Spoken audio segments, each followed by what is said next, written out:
نبتدي الفيديو بتاعنا برضه زي ما احنا متعودين. اللهم صل وسلم وبارك على سيدنا محمد وعلى اله وصحبه اجمعين. النهارده الفطار عند عم عصام زي كل سنه. السنه اللي فاتت برضه نزلته لكم والسنه دي برضه هنزله لكم اهو. بصوا اول حاجه، بصوا مرات عمي عامله لنا جلاش باللحمه ما شاء الله. تعالى يا ام هاجر يا ام حمزه كده، ولسه بنغرفه.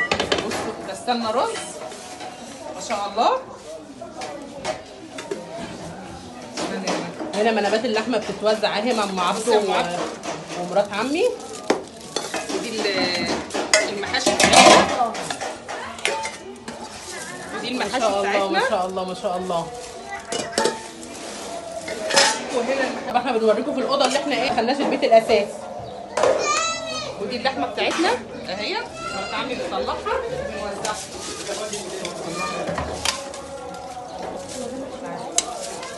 عمي عمنا النهارده اهو، وعم عصام اهو الحاج عصام اهو.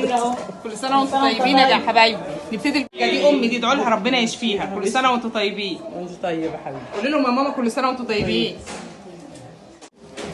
بص ودي السمبوسه هنقليها هي. لسه هنقعد نقليها. بصوا مرات عمي مظبطه الدنيا يعني ان شاء الله. والطبيخ بتاعنا كفته. استنى اوريها لكم. فين المعالق يا ام هاجر؟ مفيش معالق، مش المعالق. بصي دي الكفته بتاعتنا حبايبي. بصوا طب البطاطا. كل سنه. استني تعالي. وادي الشكل النهائي يا جماعه للسفره بعد ما انحطت. يلا يا تونا. كل سنه وانتم طيبين. دي شكل السفره بتاعتنا بعد ما خلصت. كل سنه وانتم طيبين. رمضان كريم عليكم وعلى امة الحبيب المصطفى يا رب العالمين يا رب. اللهم امين يا رب العالمين. يلا حبيبي اللي بيتفرج على الفيديو يعمل لنا لايك وكومنت حلو وشير وفعل زر الجرس عشان ينزل لنا كل جديد. كل سنه وانتم طيبين. لسه طبعا اللحمه ما اتحطتش، اللحمه في اخر حاجه، المنابات دي في الاخر. كل سنه وانتم طيبين. الله عليكم. ايوه